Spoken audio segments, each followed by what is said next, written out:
നമസ്കാരം. കഴിഞ്ഞ ദിവസം മുതൽ മഹാത്മാഗാന്ധിജിയുടെ ചെറുമകന്റെ മകൻ തുഷാർ ഗാന്ധിയാണ് താരം. അദ്ദേഹത്തെ ഇങ്ങനെ പ്രകീർത്തിക്കുകയാണ്, അദ്ദേഹത്തെ ഇങ്ങനെ പൊക്കിപ്പിടിക്കുകയാണ്. കഴിഞ്ഞ ദിവസവും തത്വമായി അദ്ദേഹവുമായി ബന്ധപ്പെട്ട വാർത്തകൾ ചെയ്തു. അതിൽ ഞാൻ ചെയ്ത വാർത്തയിൽ ഒരു പ്രധാനപ്പെട്ട കാര്യം പറയാൻ വിട്ടുപോയി, ക്ഷമിക്കുക. അതായത് യാക്കൂബ് മേമനെ ന്യായീകരിച്ച, യാക്കൂബ് മേമനെ തൂക്കിക്കൊല്ലുന്നതിന് എതിരെ ശബ്ദിച്ച, അന്ന് കോൺഗ്രസ് ആണ് ഭരിക്കുന്നത്, അന്ന് കേരളത്തിൽ നിന്ന് അടക്കം നിരവധി മന്ത്രിമാരവിടെയുണ്ട്.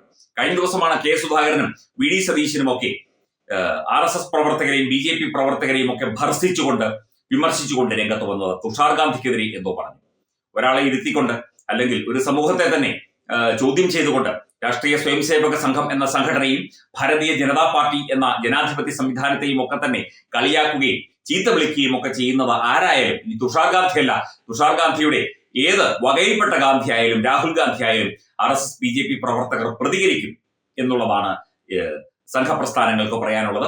മുഖ്യമന്ത്രി പിണറായി വിജയൻ ആണെങ്കിൽ ഈ സംഘപ്രസ്ഥാനങ്ങൾക്കെതിരെ കേസെടുക്കും, ജയിലിലിടും, കേസെടുത്തു കഴിയും തുടങ്ങിയ കാര്യങ്ങളാണ് വിളിച്ചു പറയുന്നത്. ഇതിപ്പോൾ ഒരു വീഡിയോയാണ്, ഒരു യുവതിയുടെ വീഡിയോയാണ്, കഴിഞ്ഞ ദിവസം സമൂഹ മാധ്യമങ്ങളിൽ വന്നതാണ്. ഈ വീഡിയോയിൽ ഈ പെൺകുട്ടി പറയുന്നത് വളരെ വാസ്തവമായ കാര്യങ്ങളല്ലേ എന്ന് ഇത് കേട്ടതിന് ശേഷം പ്രേക്ഷകർ ഒന്ന് ചിന്തിച്ചു നോക്കൂ. നമസ്കാരം.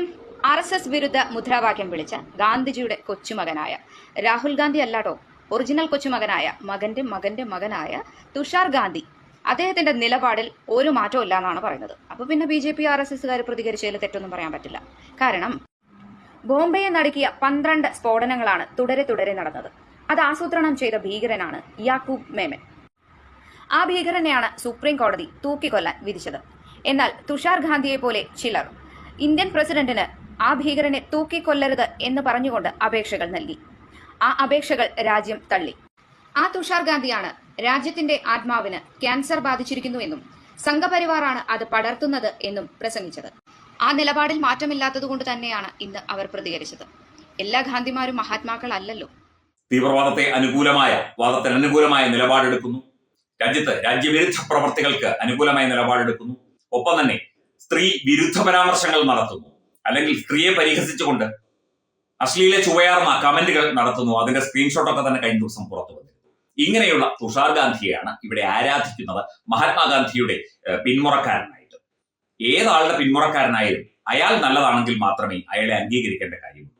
ഞാൻ കഴിഞ്ഞ ദിവസവും വീഡിയോയിൽ പറഞ്ഞു, ഇത്തരത്തിൽ ഒരു മഹാത്മാവിന്റെ ചെറുമകനോ അയാളുടെ മകനോ ഒരു കൊള്ളക്കാരനോ കൊലപാതകിയോ ആണെങ്കിൽ അയാളെ മഹാത്മജി അല്ലെങ്കിൽ ആ ഒരു മഹാത്മാവ് എന്നുള്ള പദവി നൽകി ആദരിച്ച് പൂവിട്ട് പൂജിക്കേണ്ട കാര്യം ഇവിടുത്തെ കോൺഗ്രസ്സുകാർക്ക് ഉണ്ടോ എന്ന് നമുക്കറിയില്ല. കോൺഗ്രസ്സുകാർ അതൊക്കെ ചെയ്യും, ഇടതുപക്ഷവും ചെയ്യുമായിരിക്കും. പക്ഷേ അത്തരത്തിൽ ഒരു സാമൂഹ്യ അവസ്ഥയിൽ ഈ രീതിയിൽ തുഷാർ ഗാന്ധിയെ പൂവിട്ട് പൂജിക്കാനും പൊടിപ്പും തൊങ്ങലും വെച്ച് വെറ്റിലയും പാക്കും ദക്ഷിണ നൽകി താലപ്പലിയുമായി എതിരേൽക്കാനൊന്നും സാധാരണ ജനങ്ങൾക്ക് കഴിയും എന്ന് തോന്നുന്നില്ല.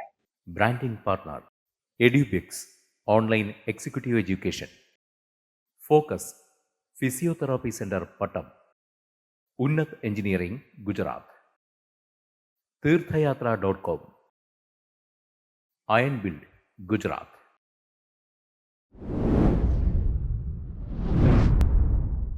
തുമ്പമൺ ശ്രീ വടക്കുംനാഥൻ ക്ഷേത്രം, അമ്പലക്കടവ്, പത്തനംതിട്ട. ശ്രീമദ് സ്കന്ദപുരാണ മഹാസത്രം 2025 മെയ് 11 മുതൽ 18 വരെ. ബ്രഹ്മശ്രീ മുംബൈ ചന്ദ്രശേഖര ശർമ്മയുടെ മുഖ്യ കാർമ്മികത്വത്തിൽ മഹാഗണപതി ഹോമം, സ്കന്ദപുരാണ പാരായണം, മഹത് പ്രഭാഷണങ്ങൾ, പൂജഹോമാദികൾ, കലാസാംസ്കാരിക പരിപാടികൾ. സത്രയജ്ഞ കർമ്മങ്ങളിലേക്ക് എല്ലാ ഭക്തജനങ്ങളുടെയും സാന്നിധ്യവും സഹകരണവും സാദരം അഭ്യർത്ഥിക്കുന്നു. മഹാസത്രവേദിയിൽ മെയ് 18 പഴനി അരുൾമിക ദണ്ഡായുധപാണി സ്വാമി ദേവസ്ഥാന അർച്ചക സ്ഥാനികർ ശ്രീസെൽവ സുബ്രഹ്മണ്യ ശിവശാരിയാരുടെ മുഖ്യ കാർമ്മികത്വത്തിൽ നടക്കുന്ന അതിശ്രേഷ്ഠവും സർവൈശ്വര്യദായകവുമായ സ്കന്ദഹോമം. സ്കന്ദമഹാപുരാണ സത്രത്തിന്റെ ആദിമധ്യാന്തമുള്ള സമ്പൂർണ്ണ തത്സമയ കാഴ്ച തത്വമയി നെറ്റ്വർക്കിൽ.